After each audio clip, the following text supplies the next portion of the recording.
Welcome to our YouTube channel BD Nursing for You. Narsing Vorti Prostuti lecture number 20 বিষয় বাংলা। আজকের topic বাক্য প্রকরণ।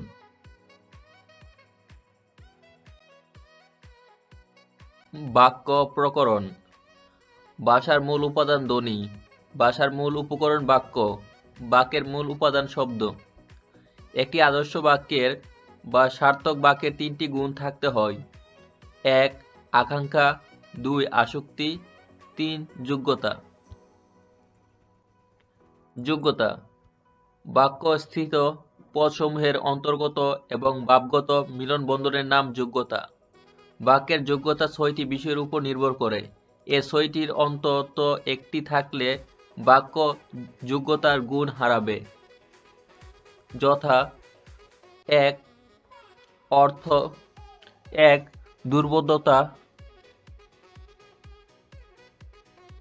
2. উপমার ভুল প্রয়োগ, 3. বাগধারায় শব্দ পরিবর্তন, 4. বাহুল্যতা, 5. রীতিসিদ্ধ অর্থবাচকতা, 6. গরুচণ্ডালী দোষ। গরুর শকট, শবপুরা, মরাদাহ। সরল বাক্যের কয়েকটি গুরুত্বপূর্ণ উদাহরণ: 1. বার্ধক্যকে সবসময় বয়সের ফ্রেমে বাঁধা যায় না। 2. সমাজে পেশী শক্তির চেয়ে সৌন্দর্যের মর্যাদা বেশি। 3. আমাদের পৃথিবী আমরা আমাদের মনের মতো করিয়া গড়িয়া লইব। 4. ধর্ম আমাদের ইসলাম হইলেও প্রাণের ধর্ম আমাদের তারুণ্য। 5. কবির মতিগতি শিক্ষকদের মতিগতির সম্পূর্ণ বিপরীত। 6. ফরিয়াদি প্রসন্ন গোয়ালিনী। 7. বেদিতে না বসলে আমাদের উপদেশ কেউ মানে না। 8. হযরত মুহাম্মদ সাল্লাল্লাহু আলাইহি ওয়াসাল্লাম ছিলেন একজন আদর্শ মানব।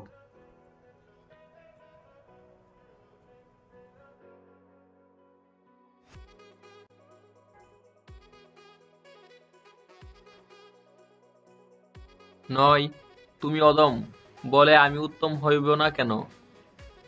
10. সুশিক্ষিত লোক মাত্রই স্বশিক্ষিত। 11. প্রকৃতির রাজ্যের নিয়ম ভঙ্গ হয় না। 12. ধনহীন ব্যক্তি সমাজে উপেক্ষিত। 13. সুনাম পেতে চাইলে নামের প্রতি লোভ ছাড়ো। 14. আমরা সবাই আসলে স্বাধীনতা পাইনি। 15. পরের উপকারীকে সকলেই শ্রদ্ধা করে। মিশ্র বা জটিল বাক্যের কয়েকটি গুরুত্বপূর্ণ উদাহরণ: 1. যেহেতু পড়াশোনা করেছ সেহেতু কৃতকার্য হইবে। 2. লেখাপড়া করে যে গাড়ি ঘোড়া চড়ে সে। 3. ধনধান্যে পুষ্পে ভরা আমাদের এই বসুন্ধরা। 4. যে ব্যক্তির মাথায় বুদ্ধি নেই সে পরের সমালোচনায় উদ্বিগ্ন হয়। 5. লেখাপড়া বিষয়ে তার যে গভীর অনুরাগ ছিল একথা বলা যায় না। 6. তুমি আসবে বলে হে স্বাধীনতা, সখিনা বিবির কপাল ভাঙল। 7. যারা ভালো ছাত্র তারা শিক্ষককে শ্রদ্ধা করে। 8. যাদের বুদ্ধি নেই তারাই একথা বিশ্বাস করবে। 9. আমি মাঠে গিয়ে দেখলাম খেলা শেষ হয়ে গিয়েছে। 10. যেহেতু তুমি প্রথম হয়েছ সেহেতু পুরস্কার তুমিই পাবে। 11. যেহেতু বৃষ্টিতে ভিজেছ সেহেতু সর্দি তোমার হইবেই। 12. যে পরিশ্রম করে সেই সুখ লাভ করে।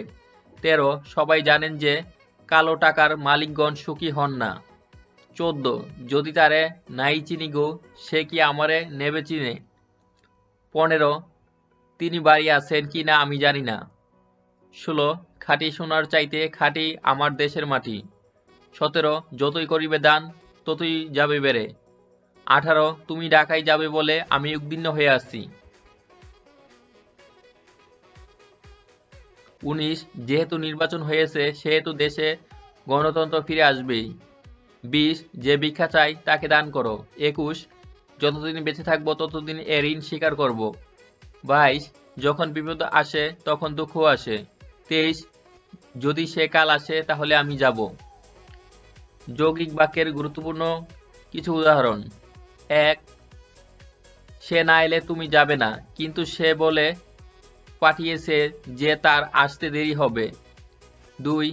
সে কারো বশতা স্বীকার করতে চায় না এদিকে টাকার অভাব হইলেই যার তার কাছে আত্মসম্মান বলি দিয়ে হাত পাতে। 3. তিনি অত্যন্ত দরিদ্র, কিন্তু তার অন্তঃকরণ অতিশয় উচ্চ। 4. উদয়াস্ত পরিশ্রম করব, তথাপি অন্যের দ্বারস্থ হব না। 5. গিয়াস পড়াশোনা করেছিল প্রচুর, কিন্তু পরীক্ষায় পাশ করেনি। 6. তিনি আমাকে 10টি টাকা দিলেন এবং বাড়ি যেতে বললেন। 7. মানুষ সূর্যোদয়ে আনন্দিত হয় এবং রাত্রির আগমনে পুলকিত হয়ে থাকে। 8. তার বয়স হয়েছে কিন্তু বুদ্ধি হয়নি।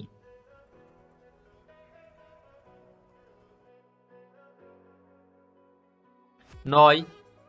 মহিলাল মজুমদার ভালো অধ্যাপক ছিলেন এবং তিনি বেশ কিছু গুরুত্বপূর্ণ গ্রন্থ রচনা করেন। 10.